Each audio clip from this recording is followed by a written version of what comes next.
কনিষ্ঠ আঙুলের নিচের অংশের যে জায়গাটা সেটা আমরা বুধ গ্রহ হিসেবেই জানি, আর বুধ গ্রহ খারাপ থাকলে কিন্তু কয়েকটা খারাপ রেজাল্ট দিয়ে থাকে। প্রথম যে ব্যাপারটা বলবো, বুধ গ্রহ যদি খারাপ হয় তাহলে কিন্তু স্মৃতিশক্তি লোপ পায়।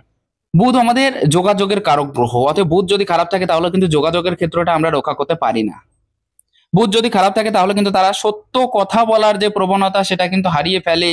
3 নম্বর পয়েন্টস। 4 নম্বর পয়েন্টস হচ্ছে তাদের ভুলে যাওয়ার স্বভাব তৈরি হয়, বারবার তারা ভুলে যায়, মনে রাখতে পারে না। 5 নম্বর পয়েন্টস হচ্ছে কখনো সময় নিজের অনুকূলে হয় না, সময় সবসময়ের জন্য প্রতিকূল হয়ে থাকে।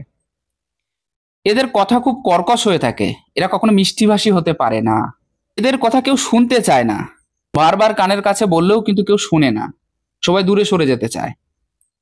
পারিবারিক অশান্তি দেখা যায় 8 নম্বর পয়েন্ট যদি কারোর বুধ খারাপ হয়ে থাকে তাহলে। দাঁত, ত্বক, জিহ্বা অথবা মুখের রোগ হয়ে থাকে যদি কারোর বুধ খারাপ হয়ে থাকে তাহলে। বোনের সাথে খারাপ সম্পর্ক তৈরি হয় যদি কারোর বুধ খারাপ হয়ে থাকে তাহলে। পরবর্তী ভিডিওতে বুধ কি করে ঠিক করতে হয় তার উপায়গুলো বলে দেবো। নমস্কার।